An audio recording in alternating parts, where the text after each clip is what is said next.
Assalamualaikum. Waalaikumsalam.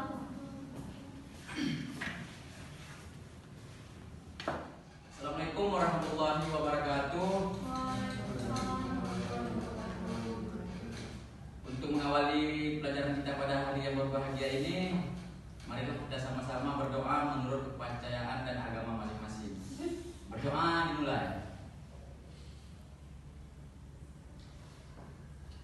Berdoa selesai.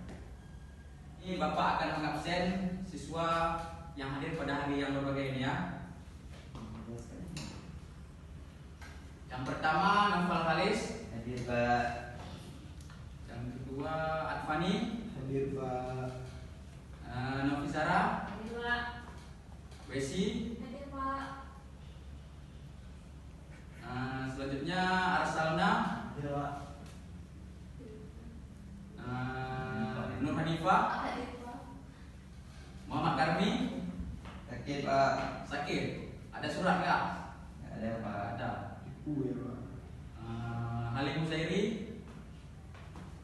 Ya tahu Pak. Tahu ya. Izin Pak. Nur Halim Habibi. Hadir. Baik.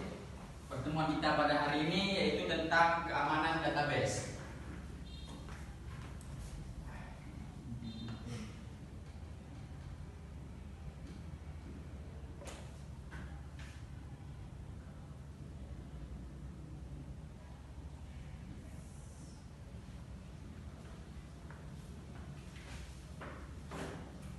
Jadi di sini database adalah suatu cara untuk melindungi database dari ancaman baik dalam bentuk kesengajaan ataupun bukan.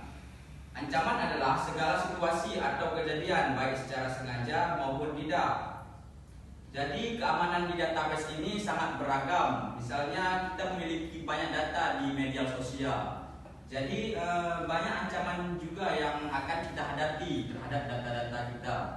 Jadi oleh karena itu, jika kita memiliki data, jangan sekali-sekali mempublikasikannya secara luas kepada khalayak umum.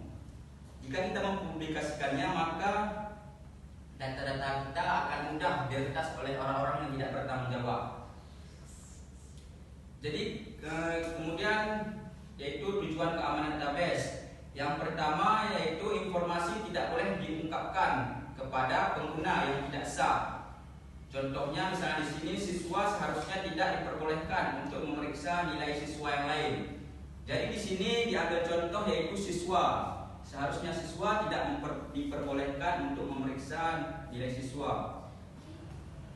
Oke, jadi diambil contoh di sini yaitu siswa. Misalnya ketika ujian berlangsung, ada sebagian guru yang malas untuk memeriksa pekerjaan siswa. Jadi di sini sebetulnya siswa tersebut tidak boleh memeriksa jawaban teman-temannya. Sehingga jika terjadi kesalahan, maka teman-teman tersebut tidak disalahkan. Maka di sini terjadi keamanan data dari siswa tersebut. Dan selanjutnya yaitu hanya pengguna berwenang yang diizinkan untuk memodifikasi data.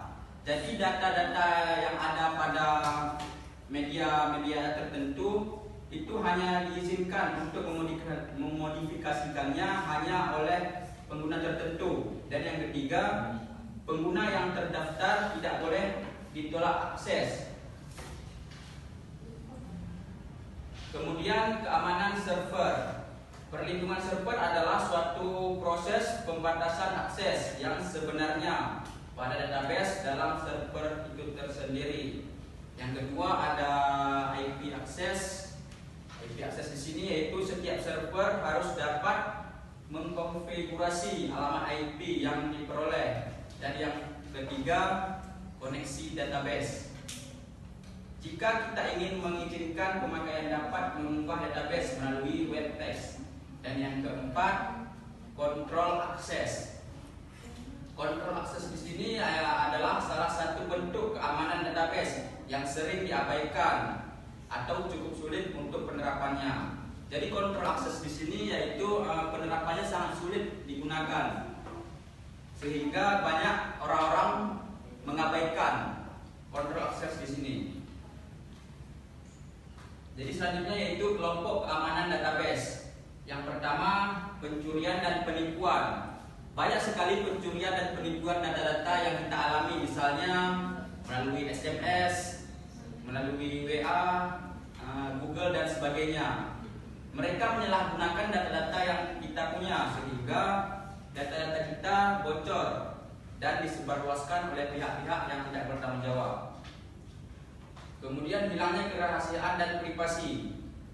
Jadi banyak hilang rahasia dalam data kita jika data kita tidak kita amankan, sehingga kebocoran sangat mudah untuk diterapkan. Yang ketiga, hilangnya integritas. Yang keempat, hilangnya ketersediaan. Kemudian penyalahgunaan database. Yang pertama ada yang disengaja dan yang kedua ada yang tidak disengaja. Yang disengaja contohnya pengambilan atau pembacaan data oleh pihak yang tidak berwenang. Misalnya data kita amankan.